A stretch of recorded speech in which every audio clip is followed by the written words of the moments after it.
Saint Augustine, The Harmony of the Gospels, Book 1, Chapter 34, Epilogue of the preceding. Much more might I say on this subject, were it not that the requirements of the task which I have undertaken compel me to conclude this book and revert to the object originally proposed. When indeed I took it in hand to solve those problems of the Gospels which meet us, where the four evangelists, as it seems to certain critics, fail to harmonize with each other, by setting forth to the best of my ability the particular designs which they severely have in view, I was met first by the necessity of discussing a question which some are accustomed to bring before us. The question, namely, as to the reason why we can't produce any writings composed by Christ himself. For their aim is to get him credited with the writing of some other composition, I know not of what sort, which may be suitable to their inclinations, and with having indulged in no sentiments of antagonism to their gods, but rather with having paid respect to them in a kind of magical worship. And their wish is also to get it believed that his disciples not only gave a false account of him when they declared him to be the God by whom all things were made,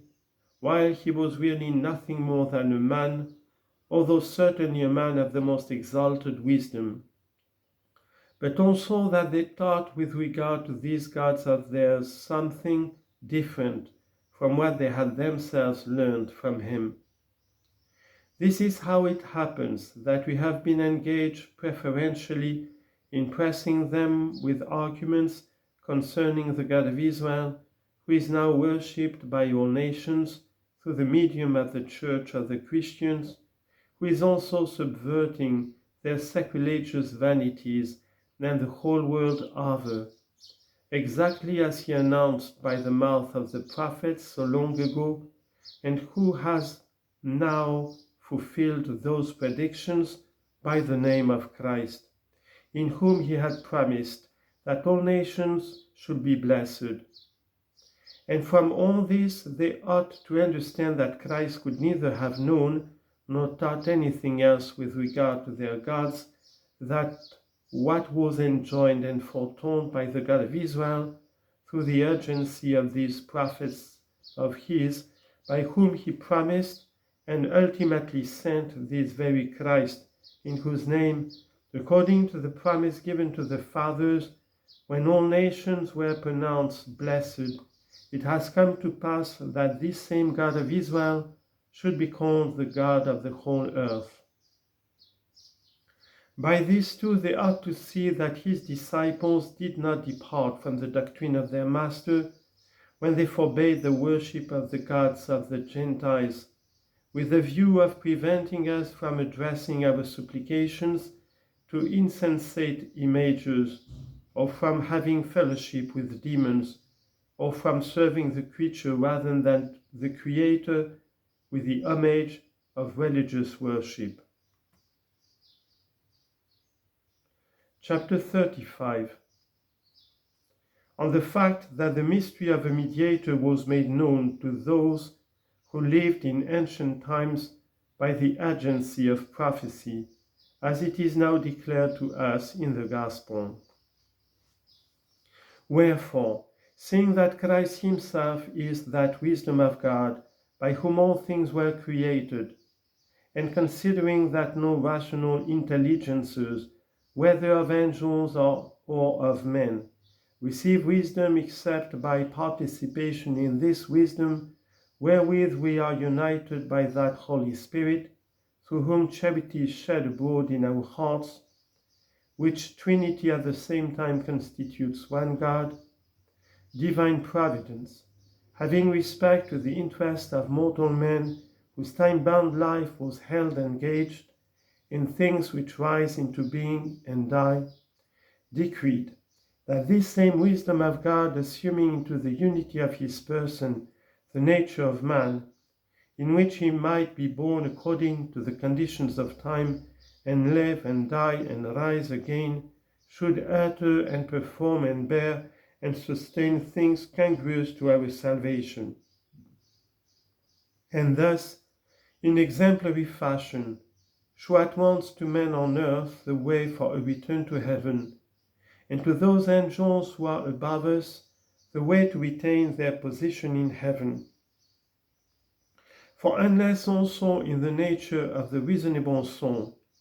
and under the conditions of an existence in time, something came newly into being, that is to say, unless that began to be which previously was not, there could never be any passing from a life of utter corruption and folly into one of wisdom and true goodness. And thus, as truth in the contemplative lies in the enjoyment of things eternal, while faith in the believing is what is due to things which are made, man is purified through that faith which is conversant with temporal things,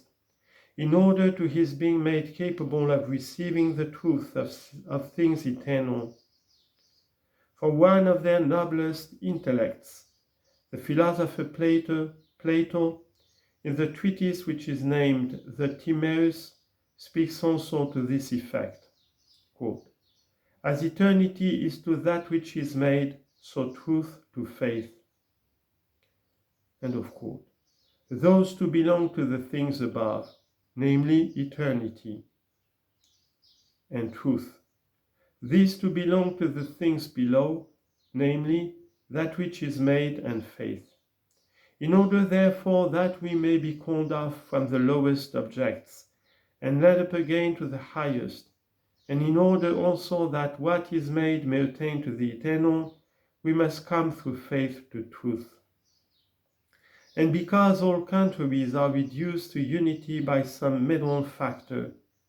and because also the iniquity of time alienated us from the righteousness of eternity, there was need of some mediatorial righteousness of a temporal nature, which mediatizing factor might be temporal on the side of those lowest objects, but also righteous on the side of these highest, and thus by adapting itself to the former without cutting itself off from the latter, might bring back those lowest objects to the highest. Accordingly, Christ was named the mediator between God and men, who stood between the immortal God and mortal man, as being himself both God and man, who reconciled man to God, who continued to be what he formerly was, but was made also what he formerly was not.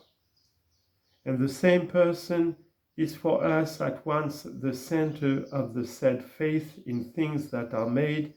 and the truth in things eternal.